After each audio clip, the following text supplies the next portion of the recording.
Hello and welcome to Rathod Science Academy. Today in this session we are going to see very important articles that appeared in our Hindi newspaper. ఈ రోజు మనకు news paper వచ్చిన articles తీసుకొని వాటిలో ఉన్న keywords ఏంటి, మన సిలబస్కి ఎలా కనెక్ట్ చేసుకోవాలి, ఎలాంటి క్వశ్చన్స్ వచ్చే ఛాన్సెస్ ఉన్నాయి, prelims and mains and even interview point of వ్యూలో కూడా అవన్నీ క్లియర్గా తెలుసుకుందాం. లాస్ట్ వరకు ఈ వీడియోని చూడండి, ఎక్కడ స్కిప్ చేయొద్దు. ఓకే, అండ్ ఈరోజు సాటర్డే కాబట్టి చాలా తక్కువ ఆర్టికల్స్ న్యూస్లో ఉన్నాయి అండ్ చాలా టాపిక్స్ ఓటర్ టర్న్ అవుట్ గురించి అండ్ రిపీటెడ్ టాపిక్స్ మీదే ఉన్నాయి. కాబట్టి ఓన్లీ ఒక ఆర్టికల్ తీసుకొని దాని గురించి ఇన్ డీటెయిల్గా ఇన్ డెప్త్గా చదువుకుందాం. ఓకే, సో ఫస్ట్ ఆర్టికల్ చూసినట్లయితే టైటిల్ ఏం చెప్తుంది అంటే 10 killed as overcrowded boat capsizes in Yamuna. ఈ టాపిక్ ఏంటి, ఇక్కడ చూడగానే మనకి కీవర్డ్ ఏం కనిపిస్తుంది, యమునా రివర్ కనిపిస్తుంది. సో యమునా రివర్ గురించి మనం ఎక్కడ చదువుకుంటాము అంటే జిఎస్ పేపర్ 1లో మన జాగ్రఫీ ఉంటుంది. ఆ జాగ్రఫీలో కూడా మనకి వరల్డ్ జాగ్రఫీ, ఇండియన్ జాగ్రఫీ ఉంటుంది. ఇండియన్ జాగ్రఫీలో ఫస్ట్ మనం ఇండియా అండ్ ఇట్స్ లొకేషన్ చూసుకుంటాము. దాని తర్వాత ఫిజియోగ్రఫిక్ డివిజన్స్ ఇన్ ఇండియా అని చాప్టర్ చదువుకుంటాం. ఆ ఫిజియోగ్రఫిక్ డివిజన్స్ ఇన్ ఇండియా చాప్టర్లో Himalayas, plateaus, plains, deserts, coastal plains అని చదువుకుంటాం. దాని తర్వాత చదువుకునే టాపికే మనకి రివర్స్ అనమాట. సో రివర్స్ మీద ప్రతిసారి క్వశ్చన్ అయితే ఉంటుంది. క్వశ్చన్ లేకుండా మాత్రం అసలు యూపీఎస్సీ పేపర్ మాత్రం ఉండదు. అండ్ ఈ రివర్స్లో మనకి 2 రకాలు ఉంటాయి. ఫస్ట్ వచ్చేసి హిమాలయన్ రివర్ సిస్టమ్, సెకండ్ వచ్చేసి పెనిన్సులార్ రివర్ సిస్టమ్. మనకి రివర్ సిస్టమ్ ఇన్ ఇండియా చూసుకున్నట్లయితే 2 types ఆఫ్ రివర్ సిస్టమ్స్ ఉంటాయి. ఫస్ట్ వచ్చేసి హిమాలయన్ రివర్ సిస్టమ్, సెకండ్ వచ్చేసి పెనిన్సులార్ రివర్ సిస్టమ్. మన హిమాలయన్లో 3 మేజర్ రివర్స్ ఉంటాయి. ఫస్ట్ వచ్చేసి రివర్ ఇండస్, సెకండ్ వచ్చేసి రివర్ గంగా, థర్డ్ వచ్చేసి రివర్ బ్రహ్మపుత్ర. అండ్ పెనిన్సులార్లో మళ్ళీ 2 typesగా డివైడ్ చేస్తాము. ఒకటి వచ్చేసి ఈస్ట్ ఫ్లోయింగ్ రివర్స్, సెకండ్ వచ్చేసి west flowing reverse. East flowing reverse ఏమో బే ఆఫ్ బెంగాల్లో కలుస్తాయి, వెస్ట్ ఫ్లోయింగ్ రివర్స్ ఏమో అరేబియన్ సీలో కలుస్తాయి. సో ఇప్పుడు ఈ రోజున ఆర్టికల్ ఏంటంటే రివర్ యమునా గురించి. River Yamuna is a very important tributary and the longest tributary of river Ganga అనమాట. అంటే ఇది హిమాలయన్ సిస్టంలో ఒక పార్ట్ అని చెప్పొచ్చు అనమాట. సో మీకు ఎలా క్వశ్చన్స్ వస్తాయి రివర్ సిస్టంలో అంటే, నార్మల్గా రివర్స్ ఇచ్చేసి consider the following statements regarding this river అని అంటారు. ఒక పేరు ఇచ్చేసి దాని కింద ఒక 3 or 4 స్టేట్మెంట్స్ ఇచ్చేసి ఏవి కరెక్ట్ ఏవి ఇన్కరెక్ట్ అని అడిగే ఛాన్స్ ఉంది. ఇది ఫస్ట్ అనమాట, first type of question. And second type of question ఏంటంటే పేర్ బేస్డ్ క్వశ్చన్ ఇస్తారు. ఇక్కడ ఒక 3-4 రివర్స్ ఇచ్చేసి ఇక్కడ ఏం చేస్తారు అంటే ఒరిజిన్ ప్లేస్ అని అడిగేసి ఆర్ఎల్స్ ట్రిబ్యూటరీస్ అని కూడా, అలా 3 పేర్ బేస్డ్ క్వశ్చన్స్ ఈసారి 2026 పేపర్లో చాలా వచ్చే ఛాన్స్ ఉంది. ఇలా బాక్స్ ఫార్మాట్ వేసేసి అడుగుతారనమాట. సో అలా కూడా అడిగే ఛాన్స్ ఉంది. అండ్ అలా కాకుండా సింపుల్గా మీకు సో అండ్ సో డ్యామ్ అని వచ్చేసి on which river we have this dam అని అడగచ్చు. ఈసారి ఇండస్ రివర్ సిస్టమ్ న్యూస్లో చాలా ఉంది కాబట్టి ఇండస్ రివర్ సిస్టమ్ మీద క్వశ్చన్స్ వచ్చే ఛాన్స్ ఉంది. మీరు క్లియర్గా చూసుకోండి ట్రిబ్యూటరీస్ ఏంటి, ఎక్కడ వచ్చి ఏవి కలుస్తున్నాయి, ఏ రివర్ మీద ఏ డ్యామ్ ఉంది. చాలా డ్యామ్స్ ఆఫ్ ఇండస్ అనేవి న్యూస్లో ఉన్నాయి. ఒకసారి అవన్నీ క్లియర్గా చూసుకోండి. ఈసారి for sure Indus river system మీద క్వశ్చన్ వస్తుందని ఎక్స్పెక్ట్ చేస్తున్నాము. వీ హ్యావ్ టు సీ అనమాట. ఓకే, సో ఇప్పుడు మనం ఈ ఆర్టికల్ చూసుకున్నట్లయితే టైటిల్ ఏం చెప్తుంది అంటే ఒక ఓవర్ క్రౌడెడ్ షిప్, బోట్ అంటారు. సో బోట్లో ఎక్కువ మంది కూర్చున్నారు, బ్యాలెన్స్ ఆగక ఆర్ఎల్స్ ఏదైనా రీజన్ అయి ఉండి అది వెళ్ళేసి ఒక ఐరన్ పిల్లర్ని గుద్దుకోవడం జరిగింది. ఐరన్ ప్యాంటూని గుద్దుకుంది అనమాట బ్రిడ్జ్ దగ్గర. అదేమైంది, క్యాప్సైజ్ అంటే మునిగిపోయింది అనమాట. దాంట్లో అరౌండ్ 30 members వరకు ఉన్నారు. అందులో అరౌండ్ 18 మందిని రెస్క్యూ చేశారు అండ్ మిగతా వాళ్ళు చనిపోవడం జరిగింది అని చెప్పి ఆర్టికల్ చెప్తుంది. So it is a major incident on this river Yamuna. కాబట్టి కొన్నిసార్లు క్వశ్చన్ వచ్చే ఛాన్స్ కూడా ఉంటుంది. సో ఒక్కసారి దీని గురించి ఫ్యాక్ట్స్ అయితే తెలుసుకుందాం. సో రివర్ యమునా అనేది integral part of Ganga drainage system. And Yamuna river కి చాలా ట్రిబ్యూటరీస్ అనేవి ఉంటాయి. అండ్ ఎక్కడ ఉంటుంది, ఎక్కడ ఫ్లో అవుతుంది అంటే northern part of Indian sub continent దగ్గర అది ఫ్లో అవ్వడం జరుగుతుంది అనమాట. అండ్ రివర్ యమునా అనేది very important crucial tributary of river Ganga అని చెప్పొచ్చు. సో దీని యొక్క ఆరిజిన్ చూసుకున్నట్లయితే river Yamuna originates from Yamunotri glacier. Very important point అండి. ఎక్కడ ఒరిజినేట్ అవుతుంది అంటే యమునోత్రి గ్లేషియర్ దగ్గర ఒరిజినేట్ అవుతుంది. బాందార్ పూంచ్ పీక్ ఇది మసూరి రేంజ్ దగ్గర ఉంటుందన్నమాట. And this glacier is situated at an altitude of approximately 6,300 meters in Uttarkashi district. ఇది ఉత్తరాఖండ్లో అరౌండ్ 6,387 kilometers ఆఫ్ హైట్లో ఈ గ్లేషియర్ అనేది ఉంటుందన్నమాట. అండ్ మేజర్ ట్రిబ్యూటరీస్ చూసుకున్నట్లయితే మనకి టాన్స్ ఉంటుంది, గిరి, హిండాన్, చాంబల్, సింధ్, బెట్వా, కెన్. మీకు ఇక్కడ క్వశ్చన్ ఎలా వస్తుందంటే కన్సిడర్ ద ఫాలోయింగ్ రివర్స్ అంటారు. ఆ నేమ్స్ ఇచ్చేసి which of the above are tributaries of river Yamuna అని కూడా అడిగే ఛాన్స్ ఉంది. ఒకసారి చూసుకోండి. మళ్ళీ ఇక్కడ చాంబల్కి చాలా సబ్ ట్రిబ్యూటరీస్ అనేవి ఉంటాయి, అవి కూడా మీరు చూసుకోవాలి. అండ్ వెరీ ఇంపార్టెంట్ ఏంటంటే చాలాసార్లు యూపీఎస్సీలో ఎస్పెషల్ ఇండియన్ జాగ్రఫీలో అడిగిన క్వశ్చన్స్లో ఈ రివర్ ఏ సిటీ గుండా పాస్ అవుతుంది, ఏ సిటీ చాలా దగ్గరగా ఉంటుంది అని కూడా కొన్నిసార్లు క్వశ్చన్స్ అడిగారు. సో అందుకని ఈ రివర్ యమునా వచ్చేసి మేజర్గా ఫ్లో అయ్యే స్టేట్స్ ఏంటంటే ఉత్తరాఖండ్లో పుడుతుంది కాబట్టి ఉత్తరాఖండ్, దాని తర్వాత Himachal Pradesh, UP and Haryana and even ఢిల్లీలో కూడా ఇది పాస్ అవుతుంది అనమాట. అండ్ మేజర్ సిటీస్ చూసుకున్నట్లయితే ఫస్ట్ వచ్చేసి ఢిల్లీ, నోయిడా, మథురా, ఆగ్రా, ఫిరోజాబాద్, ఇటా, కల్పి, హమీర్పూర్ అండ్ ప్రయాగ్రాజ్. ఈ ఏరియాస్లో ఈ యొక్క రివర్ యమునా అనేది పాస్ అవుతుంది అనమాట. Very important. సో ఇక్కడ చూసుకున్నట్లయితే ఇమేజ్ కూడా ఉంది, ఈ బ్లూ కలర్ కనిపిస్తుంది కదా, ఇది మన రివర్ యమునా. రివర్ యమునా వచ్చేసి ఈ రివర్ గంగాని కలుస్తుంది. ఎక్కడ కలుస్తుంది అంటే అలహాబాద్లో కలుస్తుంది. అండ్ మేజర్గా మనకున్న ట్రిబ్యూటరీస్ ఏంటి ఇక్కడ అంటే చాంబల్ రివర్. ఇక్కడ చాంబల్కి ఇంకా 3 ట్రిబ్యూటరీస్ అయితే ఉన్నాయి. అవేంటంటే ఫస్ట్ వచ్చేసి బానస్, సెకండ్ వచ్చేసి కాళీ సింధ్ అండ్ థర్డ్ వచ్చేసి పార్వతి అనమాట. ఇక్కడ మనకి సింధ్, బేట్వాకి ఉన్న సబ్ ట్రిబ్యూటరీ దాసన్ అనమాట, కేన్. సో ఇక్కడ మీకు ఈ యొక్క రివర్స్ కూడా చాంబల్, సింధ్, బేట్వా, కేన్ అని ఇచ్చేసి arrange them from west to east కానీ ఈస్ట్ టు వెస్ట్ కూడా అడగచ్చు. సో వెస్ట్ అయితేనేమో చాంబల్, మధ్యలో సింధ్, బేట్వా ఉంటుంది, దాని తర్వాత కేన్ ఉంటుంది. సో ఒక్కసారి ఈ ఆర్డర్ని కూడా మీరు చూసుకోవాలి. ఇలా కూడా చాలాసార్లు క్వశ్చన్స్ అడిగారు. ఎస్పెషల్లీ రివర్ గంగా యొక్క ట్రిబ్యూటరీస్ ఇచ్చేసి గోమ్టీ, గాగ్రా అని ఇచ్చేసి arrange them from west to east అన్నట్టు కూడా అడగడం జరిగింది. సో ఒకసారి చూసుకోండి. And next very important article చూడండి. ఇక్కడ ఆర్టికల్ టైటిల్ చూసినట్లయితే justice Varma resigns amid proceedings for removal. మనందరికీ తెలుసు జస్టిస్ యశ్వంత్ వర్మని రిమూవ్ చేయాలి అనే రిజల్యూషన్ మోషన్ని తీసుకొచ్చారు. ఒక సైడ్ మోషన్ ప్రొసీడింగ్స్ అవుతున్నప్పుడు ఇప్పుడు ఏం చేశారు అంటే జస్టిస్ యశ్వంత్ వర్మ రిజైన్ చేయడం జరిగిందనమాట. సో అందుకే ఇది న్యూస్లో ఉంది అండ్ ఇది చాలా ఇంపార్టెంట్. ఈసారి removal of high court judges, supreme court judges అలాగే సిఈసి మీద ఫర్ షూర్ క్వశ్చన్ వచ్చే ఛాన్స్ ఉంది, ఎందుకంటే చాలా ఆర్టికల్స్ మీద రిపీటెడ్గా ఉన్నాయి కాబట్టి. ఓకే, సో ఒకసారి క్లియర్గా చూద్దాం.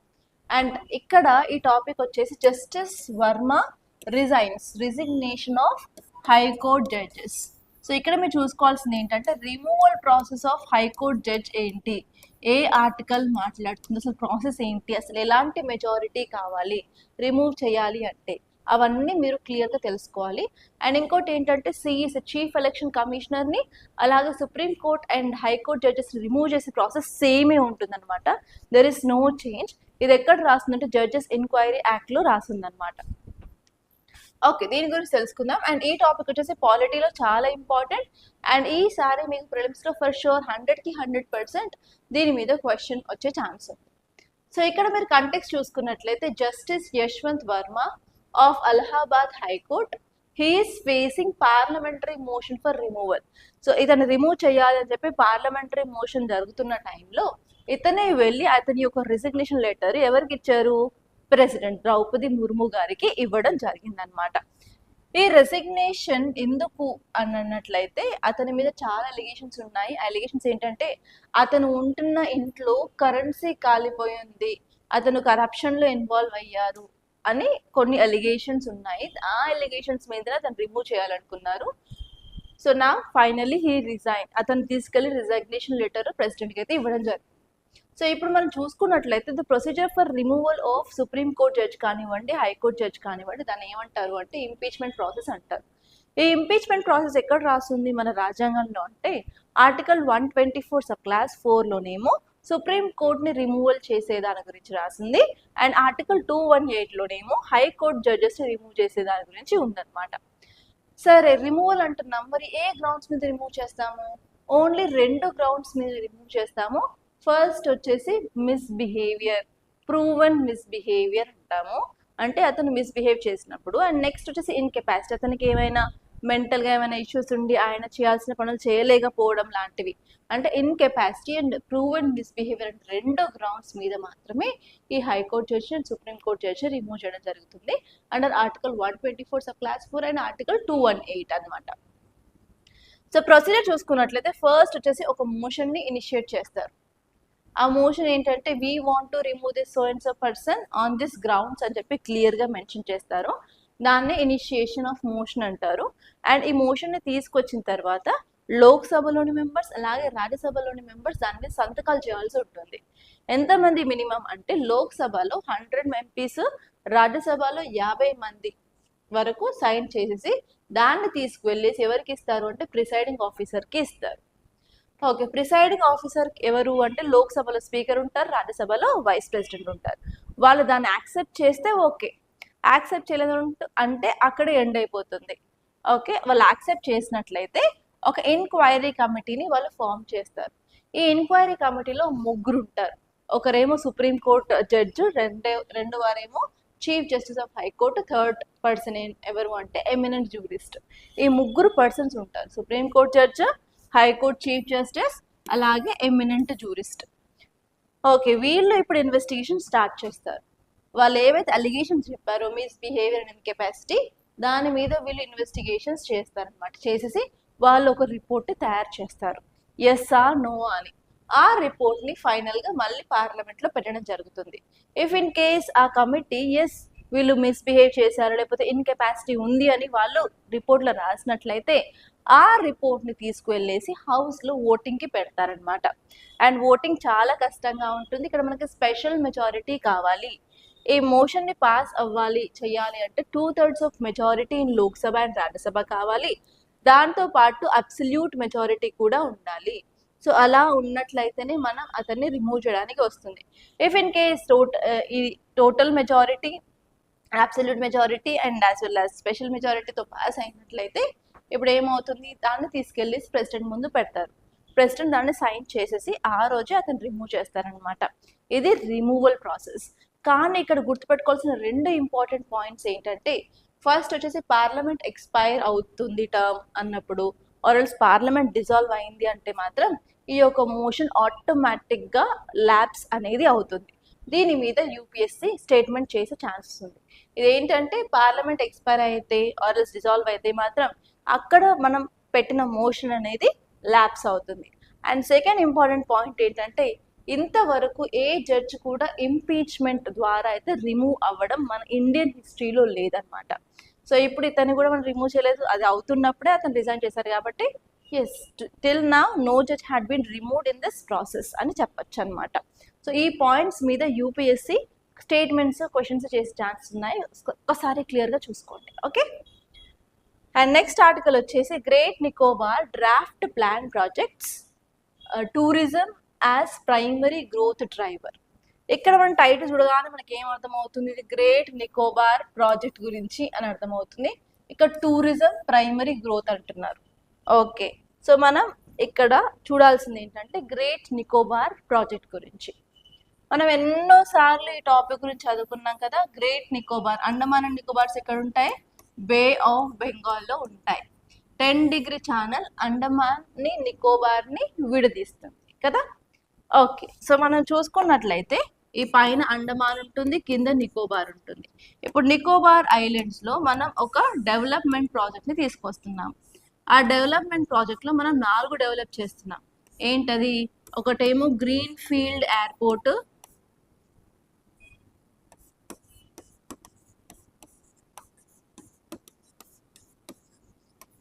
సెకండ్ వచ్చేసి transshipment port.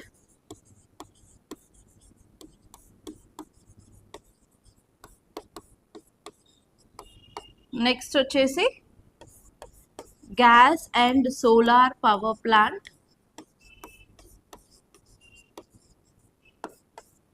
Gas and solar power plant. And next వచ్చేసి టౌన్షిప్.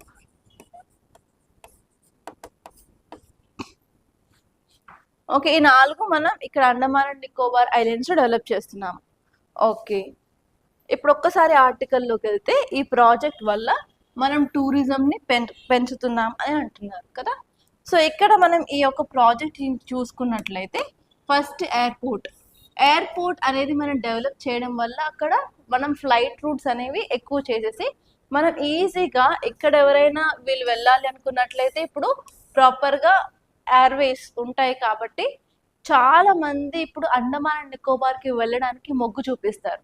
దానివల్ల మనం ఇక్కడ టూరిజంని ఫర్ షూర్ డెవలప్ చేయొచ్చు. ఈ ఎయిర్పోర్ట్ ద్వారా కనెక్టివిటీ ఇష్యూస్ అనేవి తగ్గి మనం టూరిజంని బూస్ట్ చేయొచ్చు. అండ్ నెక్స్ట్ వచ్చేసి ట్రాన్స్‌షిప్‌మెంట్ పోర్ట్ ఏంటంటే ఇక్కడ మనకి స్ట్రైట్ ఆఫ్ మలక్కా చాలా దగ్గరగా ఉంటుంది. అండ్ స్ట్రైట్ ఆఫ్ మలక్కా అనేది ఒక choke point and that is the busiest shipping route అని కూడా మనం తెలుసుకున్నాం కదా. సో అక్కడ మనకి ఏమవుతుంది అంటే అక్కడ నుంచి వచ్చే షిప్స్ అన్ని ఇక్కడ హాల్ చేయడానికి ఆర్ఎల్స్ కార్గో ఎక్స్చేంజ్ చేయడానికి కూడా యూజ్ అవుతుంది. కాబట్టి చాలా మూవ్మెంట్ అనేది మనం ఇక్కడ చూడొచ్చు అనమాట, పీపుల్ మూవ్మెంట్. అండ్ అంతేకాకుండా మనం ఇక్కడ టౌన్షిప్ని ఏర్పాటు చేస్తున్నాం. టౌన్షిప్ అంటే ఏం లేదు, హోటల్స్, రెస్టారెంట్స్, అలా మనం ఉండడానికి లాడ్జిలు అవన్నీ అనమాట. అవన్నీ మనం సదుపాయాలన్నీ ఇస్తున్నప్పుడు obviously we can Boost tourism. So ఇక్కడ ఈ ఆర్టికల్ ఏం చెప్తుందంటే ఈ ప్రాజెక్ట్ ద్వారా మనం టూరిజంని డ్రైవ్ చేయొచ్చు. ఆ టూరిజం మనం బూస్ట్ చేసినట్లయితే ఓవరాల్గా మన ఇండియన్ ఎకనామిక్ కూడా మనం కాంట్రిబ్యూట్ చేసినట్టు ఉంటుంది. అండ్ అంతేకాకుండా మన డెవలప్మెంట్ వైపు కూడా వెళ్ళొచ్చు అండ్ అన్నట్టు ఇక్కడ ఈ ఆర్టికల్లో చెప్పారనమాట. అంతే, అంతకుమించి ఏం లేదు. సో మీకు దీని మీద క్వశ్చన్ రావచ్చు ఈసారి క్వశ్చన్ వస్తే మాత్రం అక్కడున్న యానిమల్ స్పీసీస్ గురించి రావచ్చు, ఆర్ఎల్స్ ట్రైబల్ పీపుల్ గురించి రావచ్చు. అండ్ నెక్స్ట్ వచ్చేసి అసలు ప్రాజెక్ట్ గురించి కూడా డీటెయిల్స్ అని అడగచ్చు అనమాట. And even Andaman and Nicobar geography point of వ్యూలో కూడా క్వశ్చన్ అడగచ్చు. సో ఈ 4 వేస్లో మీకు క్వశ్చన్ వచ్చే ఛాన్స్ ఉంది, ఒక్కసారి క్లియర్గా చూసుకోండి. ఓకే, అండ్ మనం నెక్స్ట్ ఆర్టికల్ చూసుకున్నట్లయితే migratory birds pose huge risk to flights, says wild life body and rejects airport plan in puri. So మనకి పూరి ఎక్కడ ఉందండి, ఒడిస్సాలో ఉంది. సో ఇప్పుడు మనకి ఆర్టికల్ చూసినట్లయితే మనకి ఇక్కడ మైగ్రేటరీ బర్డ్స్ అంటున్నారు, ఫ్లైట్స్కి థ్రెట్ అంటున్నారు, ఇట్ రిజెక్ట్స్ ఎయిర్పోర్ట్ ప్లాన్ అంటున్నారు. సో చూసినట్టే మనకి క్లియర్గా ఏమర్థమవుతుందంటే పూరి ఒడిస్సాలోనే ఉంది కదా, ఒడిస్సాలో ఒక న్యూ గ్రీన్ ఫీల్డ్ ఎయిర్పోర్ట్ని ప్లాన్ చేస్తున్నారు. కానీ ఒడిస్సాలో మనకి వెరీ ఇంపార్టెంట్ ఏరియా ఉంది, అది ఏంటంటే చిలికా లేక్ అనమాట. అండ్ ఈ చిలికా లేక్ చాలా మైగ్రేటరీ బర్డ్స్ని అట్రాక్ట్ చేస్తుంది. అండ్ బర్డ్స్ ఎక్కువ ఉంటే ఏమవుతుంది అంటే మనకి నార్మల్గా ఫ్లైట్స్ వెళ్తున్నప్పుడు టేక్ ఆఫ్ అవుతున్నప్పుడు ఆ ఇంజన్లోకి బర్డ్స్ అనేవి సక్కువమయ్యే ఛాన్సెస్ ఉంటాయి. దానివల్ల ఇంజన్ ఫెయిల్యూర్స్ అయ్యే ఛాన్స్ ఉంటాయి. అలా ఇంజన్ ఫెయిల్యూర్స్ అయ్యాయి అంటే ప్లేన్ క్రాష్ అవుతుంది అనమాట. సో అందుకని ఇప్పుడు ఆ ఏరియా దగ్గర మీరు ఎయిర్పోర్ట్ కట్టకండి. అది ఏంటంటే ఇక్కడున్న మైగ్రేటరీ బర్డ్స్ వల్ల ఆ యొక్క ఏరోప్లేన్స్ క్రాషెస్ అయ్యే ఛాన్స్ ఎక్కువగా ఉంటాయని చెప్పి ఇక్కడ wild life institute of India WII అనేది హెచ్చరిస్తుంది అనమాట. సో అందుకే ఇది న్యూస్లో ఉంది. సో ఇక్కడ మీరు చూడాల్సింది ఏంటంటే చిలికా లేక్ గురించి చూసుకోవాలి. అండ్ ఈవెన్ చిలికా లేక్కి ఎలాంటి మైగ్రేటరీ స్పీసీస్ వస్తున్నాయి ప్రతి సంవత్సరం, ఏ సీజన్లో మైగ్రేటరీ బర్డ్స్ వస్తాయి కూడా ఒకసారి చూసి లిస్ట్ చేసి పెట్టుకోండి. అండ్ ఇక్కడ ఎవరు హెచ్చరిస్తున్నారు అంటే WII wild life institute of India చెప్తుంది కాబట్టి దాని మీద కూడా మీకు క్వశ్చన్ వచ్చే ఛాన్స్ ఉంది. For example consider following statements regarding WII అని చెప్పి కింద స్టేట్మెంట్స్ ఇస్తారు. సో మీరు వాటిని కరెక్టా ఇన్కరెక్టా అని అడుగుతారు, అవి చూసుకోవాల్సి ఉంటుంది. సో ఇక్కడ మనం WII గురించి చూద్దాం. అండ్ ఈ టాపిక్ వచ్చేసి మనకి ఎన్వైరన్మెంట్ అండ్ ఈకాలజీలో చాలా ఇంపార్టెంట్. అండ్ ఈవెన్ మనకి green field airport, brown field airport అని 2024 or 2023లో క్వశ్చన్ వచ్చింది జాగ్రఫీ పాయింట్ ఆఫ్ వ్యూలో. ఒక 3 ఎయిర్పోర్ట్స్ ఇచ్చేసి ఏవి బ్రౌన్ ఫీల్డ్, ఏవి గ్రీన్ ఫీల్డ్ అని. సో ఆ పాయింట్ ఆఫ్ వ్యూలో మళ్ళీ ఈసారి క్వశ్చన్ వస్తే ఒకవేళ దీని మీద క్వశ్చన్ రావచ్చండి. అదేంటంటే కొత్తగా ఒక ఎయిర్పోర్ట్ని ప్లాన్ చేశారు, అది గ్రీన్ఫీల్డ్ ఎయిర్పోర్ట్. దాని పేరు వచ్చేసి Shri Jagannath international airport in Puri అనమాట. ఇది ఒక పాయింట్ ఉంది. సో ఆల్రెడీ ఒకసారి క్వశ్చన్ వచ్చింది కాబట్టి మిమ్మల్ని కొంచెం అలర్ట్ చేయడానికి చెప్తున్నాను. శ్రీ జగన్నాథ్ పూరి ఎయిర్పోర్ట్ ఏంటంటే గ్రీన్ఫీల్డ్ ఎయిర్పోర్ట్, అది ప్లాన్ చేస్తున్నారు ఎక్కడ అంటే పూరి ఒడిస్సా.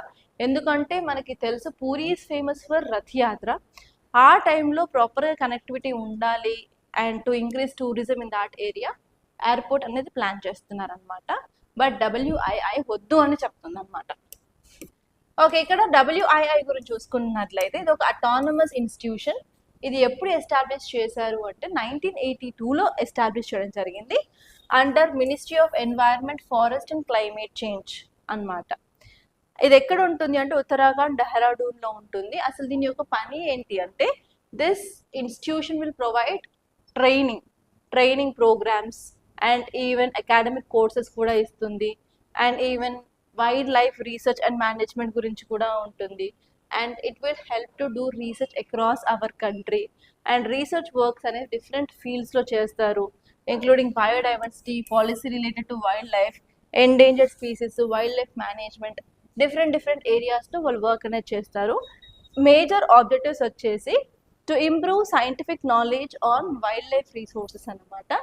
అండ్ నెక్స్ట్ వచ్చేసి we have to train personals at various level for conservation management of wildlife, and they will carry out research relevant to management, including development of techniques, and they will provide information and advice on specific wildlife management programs, and they will also collaborate with international organizations, research, management and training. So ila different objectives aithe ee yokka body ki untayi annamata. And next article చూసుకున్నట్లయితే చాలా important and ఈ topic ఏంటంటే turning up. ఈ article elections గురించి చెప్తుంది. So రీసెంట్గా మనకి elections Assam, Puducherry and కేరళలో జరిగాయి కదా. సో ఇక్కడ ఏంటంటే హై ఓటర్ టర్న్అవుట్ అనేది చూసామన్నమాట. అందుకే ఈ ఆర్టికల్ న్యూస్లో ఉంది. చాలా ఆర్టికల్స్ ఈరోజు దీని మీదే ఉన్నాయన్నమాట. సో ఇక్కడ మనం తెలుసుకోవాల్సింది ఏంటంటే ఎంత పర్సంటేజ్ ఆఫ్ ఓటింగ్ నమోదయ్యింది అండ్ ఓటింగ్ పర్సంటేజ్ పెరగడానికి మేజర్ రీజన్స్ ఏంటి. సో ఓటింగ్ పర్సంటేజ్ పెరిగింది అంటే దాని యొక్క సిగ్నిఫికెన్స్ ఏంటి. ఈ రెండు ఏరియాస్ మీద మెయిన్స్లో కూడా క్వశ్చన్ వచ్చే ఛాన్స్ ఉందండి. So you have to be ready అనమాట. ఓకే, సో ఇప్పుడు మనం ఈ టాపిక్ని చూసినట్లయితే అసెంబ్లీ ఎలక్షన్స్ జరిగాయి ఎక్కడ, అస్సాంలో, పుదుచ్చేరిలో అండ్ కేరళలో. సో అస్సాంలో చూసుకున్నట్లయితే 85.9% టర్న్అవుట్ అనేది అక్కడ రికార్డ్ అయింది. పుదుచ్చేరిలో అయితే 89.87%. అండ్ నెక్స్ట్ ఇక్కడ కేరళలో చూసుకున్నట్లయితే అరౌండ్ 78.27% అనేది రికార్డ్ అవ్వడం జరిగింది. అండ్ ఈ ఆర్టికల్లో మొత్తం వాళ్ళు ఏం చెప్పారు అంటే అసలు ఎందుకు ఓటర్ టర్న్అవుట్ ఎక్కువ ఉంది ఇప్పుడు ఈ స్టేట్ లెజిస్లేటివ్ అసెంబ్లీ ఎలక్షన్స్లో అని చెప్పారనమాట. ఫస్ట్ వచ్చేసి మనం ఒక ఆర్టికల్ చదివాము, హౌస్ బోట్లు ఇన్ కేరళ, వాళ్ళు స్వీప్ ప్రోగ్రామ్ గురించి చూస్తున్నారు. అండ్ ఒకసారి మనం స్వీప్ ప్రోగ్రామ్ గురించి కూడా క్లియర్గా చూసాం కూడా. ఐ డోంట్ నో మీకు ఎంతవరకు గుర్తుందో లేదో అని చెప్పి నేను ఒక ఆర్టికల్ తీసుకొని ఇమేజ్ తీసుకొని మరి చెప్పాను. సో ఇక్కడ ఈ ఆర్టికల్ ఏం చెప్పారు, అసలు ఎందుకు ఓటర్ టర్న్అవుట్ ఎక్కువ ఉంది అంటే ఫస్ట్ వచ్చేసి స్వీప్ ప్రోగ్రామ్ అని చెప్పారు. స్వీప్ ప్రోగ్రామ్ అనేది ఒక అవేర్నెస్ ప్రోగ్రామ్ అనమాట. Using media, schools, community out reach, మనం యూత్ మీద, ఉమెన్ మీద, urban voters and marginalised groups మీద ఫోకస్ చేస్తాము. సో ఏంటంటే వాళ్ళకి అవేర్నెస్ అనేది ఇంప్రూవ్ చేస్తాము, వాళ్ళు ఎందుకు పార్టిసిపేట్ చేయాలి, దానివల్ల వచ్చేది ఏంటి, వాట్ ఈస్ దేర్ రోల్ అని చెప్పి. అండ్ నెక్స్ట్ వచ్చేసి టర్న్అవుట్ ఇంప్లిమెంటేషన్ ప్లాన్ని కూడా తీసుకొచ్చారు. ఎస్పెషలీ ఎక్కడ ఏ ఏరియాస్లో అయితే చాలా తక్కువ టర్న్అవుట్ ఉంటుందో అక్కడ స్పెషల్ డ్రైవ్స్ తీసుకొచ్చి మరి అక్కడ ఎలక్టోరల్ రోల్స్ని కరెక్ట్ చేసేసి జెండర్ గ్యాప్స్ని తగ్గించారు. అండ్ రీసెంట్గా మనం SIR కూడా తీసుకురావడం వల్ల చాలా మంది బోగస్ నేమ్స్ కానీ, డూప్లికేట్ నేమ్స్ కానీ, అలాగే గోస్ట్ నేమ్స్ కానీ తీసేయడం జరిగింది కాబట్టి మనకి ఓటర్ టర్న్అవుట్ పెరిగింది అని అంటున్నారు. అండ్ నెక్స్ట్ వచ్చేసి టెక్నాలజీ అండ్ యాక్సెసిబిలిటీ కూడా పెరిగింది. Especially voter help line apps, candidate photos on EVMs, అలాగే రీడిజైన్ ఓటర్ స్లిప్స్. అండ్ నార్మల్గా సీనియర్ సిటిజన్స్కి కొంతమంది వచ్చి ఓటు వేయలేరు కాబట్టి వాళ్ళ కోసం కొన్ని ఫెసిలిటీస్ అయితే అరేంజ్ చేయడం చేశారు. అండ్ పర్సన్స్ విత్ డిసేబిలిటీ వాళ్ళకు కూడా కొన్ని extra facilities. And even regional లాంగ్వేజెస్లో క్యాంపెయిన్స్ అనేవి చేయడం వల్ల ఓవరాల్గా ఓటర్ పర్సంటేజ్ అనేది పెరిగింది అని అంటున్నారు అనమాట. అండ్ అంతేకాదు లోకల్ లెవెల్లో కూడా చాలా డ్రైవ్స్ అయితే చేశారు. కాన్ఫరెన్సెస్ ఆఫీసర్స్ అందరూ కలిసి కాన్ఫరెన్స్లు పెట్టడము అండ్ ఈ టర్న్అవుట్ ఇష్యూస్ని ఎలా సార్ట్అవుట్ చేయాలని చెప్పి they motivated first time urban ఓటర్స్ని కూడా మోటివేట్ చేయడం జరిగింది. So these all are the reasons why there is increased voter turnout అనమాట. అండ్ దీనివల్ల మనకి ఒరిగేది ఏంటి, like what is the significance అన్నట్లయితే ఫస్ట్ వచ్చేసి it will strengthens democracy because high participation of people is very important because that will reflect the true will of the people. అసలు people ఎవరిని ఎన్నుకోవాలంటే అప్పుడే తెలుస్తుంది. మనకి ఎక్కువ పార్టిసిపేషన్ ఉన్నప్పుడు, తక్కువ పార్టిసిపేషన్ ఉన్నప్పుడు మనకి తెలియదు. That is one thing. And next one is inclusive representation. SVEEP campaigns increased participation among first time voters and marginalised groups. ఇలా స్వీప్ క్యాంపెయిన్స్ అనేవి చేయడం వల్ల చాలా మందికి అవేర్నెస్ వచ్చింది. They know about what is their role in elections. And చాలా మంది first time voters కూడా లైక్ దే ఆర్గనైజ్ ప్రాపర్లీ అని చెప్పారు. అండ్ నెక్స్ట్ వచ్చేసి మనం మాల్ ప్రాక్టీసెస్ని కూడా తగ్గించడానికి యూస్ఫుల్గా ఉంటుంది.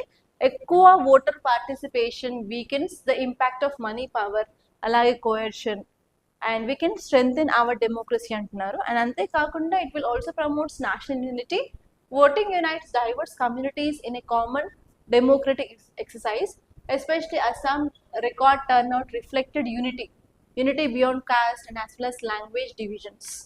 ఓకే, సో ఇలా మీరు చదువుకొని రాసి పెట్టుకుంటే సరిపోతుంది. దీని మీద ఫర్ షూర్ ఈసారి క్వశ్చన్ వచ్చే ఛాన్స్ ఉంది, ఎందుకంటే సార్ ఎలక్షన్స్ ఎస్ఐఆర్ ఇవన్నీ న్యూస్లో ఉన్నాయి కాబట్టి. ఓకే, నెక్స్ట్ మనం ప్రిలిమ్స్ ప్రాక్టీస్ క్వశ్చన్స్ చూద్దాం. 2 క్వశ్చన్స్ తీసుకొచ్చాను అండ్ ఈ 2 most possible questions in your UPSC. First వచ్చేసి consider the following statements regarding Yamuna river. It originates from Yamunotri glacier in Uttarakhand. Second వచ్చేసి it is the longest tributary of river Ganga in India. It joins Ganga at Haridwar. ఇందులో ఎన్ని statements correct, only 1, only 2, only 3 అని ఉన్నాయి. ఎన్ని statements కరెక్టో ఒకసారి చూసి చెప్పండి. అండ్ నెక్స్ట్ క్వశ్చన్ వచ్చేసి కన్సిడర్ ద ఫాలోయింగ్ స్టేట్మెంట్స్. ఇదేంటంటే రిమూవల్ ఆఫ్ జడ్జ్ గురించి అనమాట.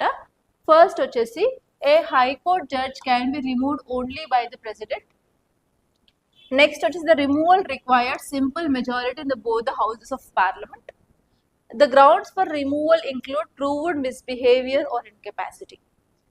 ఒకసారి ఈ 2 క్వశ్చన్స్కి ఆన్సర్స్ అనేవి కామెంట్లో చెప్పండి. నేను క్లియర్గా వీటి గురించి అయితే ఎక్స్ప్లెయిన్ చేశాను. And that's all guys, by this I'm concluding. మీకు కనుక ఈ వీడియో నచ్చినట్లయితే కంపల్సరీ లైక్ చేయండి, అలాగే షేర్ చేయండి. అండ్ మీరు కనుక మీ యూపీఎస్సీ ప్రిపరేషన్ స్టార్ట్ చేయాలనుకున్నట్లయితే this is the right time. We're going to launch a new batch in our academy on April 28th. April 28th రోజు న్యూ బ్యాచ్ అయితే లాంచ్ అవుతుంది. So if you want to join the academy and if you have any queries please to contact us on this number 8074765513. In case మీ ఇన్స్టిట్యూట్కి వచ్చి చూసుకొని మాట్లాడాలనుకున్నట్లయితే you can come to Hyderabad Ashok నగర్లో మన ఇన్స్టిట్యూట్ ఉంది. అక్కడికి వచ్చి వికాస్ బుక్ సెంటర్ అని అడిగితే ఎవరైనా చెప్తారు. దానిపైన సెకండ్ అండ్ థర్డ్ ఫ్లోర్లో మన ఇన్స్టిట్యూట్ ఉంటుంది. So you can come and you can talk to me. నేను మార్నింగ్ నుంచి ఈవినింగ్ వరకు ఇన్స్టిట్యూట్లోనే అవైలబుల్గా ఉంటాను. That's all guys. I wish you all the best. Thank you so much for watching.